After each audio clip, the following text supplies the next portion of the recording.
Le rituel pour couper les sorts, retrouver sa liberté énergétique. Depuis des siècles, les traditions populaires et les pratiques magiques évoquent l'existence d'influences négatives pouvant peser sur une personne, son foyer ou ses projets. Que l'on parle de mauvais œil, de jalousie, d'énergie lourde ou de véritables travaux occultes, il existe dans de nombreuses cultures des rituels destinés à couper ces liens désirables et à restaurer l'harmonie. Le rituel pour couper les sorts est l'un des plus anciens rites de purification. Son objectif n'est pas d'attaquer une personne ni de renvoyer le mal, mais de rompre symboliquement toute influence néfaste afin de retrouver son équilibre intérieur. Quand réaliser un rituel pour couper les sorts. Certaines personnes ressentent le besoin d'effectuer ce type de rituel lorsqu'elles traversent une période particulièrement difficile. Une sensation persistante de fatigue sans raison apparente. Une impression de blocage dans plusieurs domaines de vie. Une malchance répétitive. Des cauchemars fréquents. Une ambiance lourde dans la maison. Un sentiment d'être constamment observé ou influencé. Des difficultés soudaines dans les relations personnelles.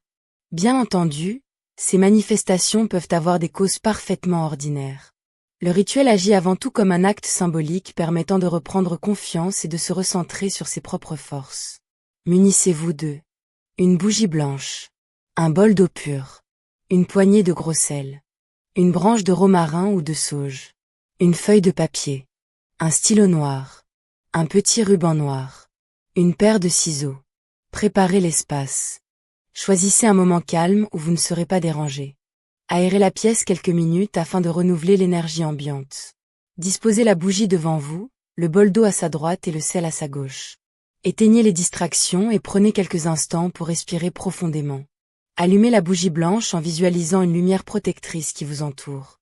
Sur la feuille de papier, écrivez ce dont vous souhaitez vous libérer, un sort, une influence négative, une peur, une situation qui vous bloque. Pliez ensuite le papier en 3. Attachez-le délicatement avec le ruban noir.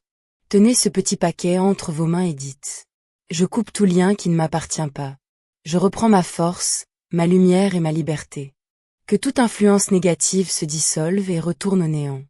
Ainsi soit-il. » Prenez ensuite les ciseaux et coupez le ruban noir d'un geste net. Visualisez alors toutes les attaches énergétiques indésirables se rompre définitivement. Versez une pincée de gros sel dans le bol d'eau. Passez la branche de romarin ou de sauge au-dessus du mélange en récitant « Que l'eau purifie. Que le sel protège. Que la lumière restaure l'équilibre. » Trempez vos doigts dans l'eau et tracez un cercle imaginaire autour de vous ou dans la pièce. Imaginez une lumière blanche chassant toute obscurité. Clôturez le rituel. Laissez la bougie se consumer au moins quelques minutes. Remerciez les forces protectrices auxquelles vous croyez. Le papier et le ruban coupé peuvent ensuite être brûlés dans un récipient adapté ou jetés loin de votre domicile comme symbole de libération. Videz l'eau salée à l'extérieur, au pied d'un arbre ou dans la terre. Les signes après le rituel. Après un rituel de coupure, certaines personnes rapportent une sensation de légèreté, un meilleur sommeil, une diminution du stress, une impression de calme retrouvée, une reprise progressive de la confiance en soi. Chaque expérience demeure personnelle et doit être vécue sans attente excessive. Conseils pour renforcer la protection. Afin de maintenir une énergie harmonieuse après le rituel, aérez régulièrement votre habitation. Utilisez de l'encens purificateur.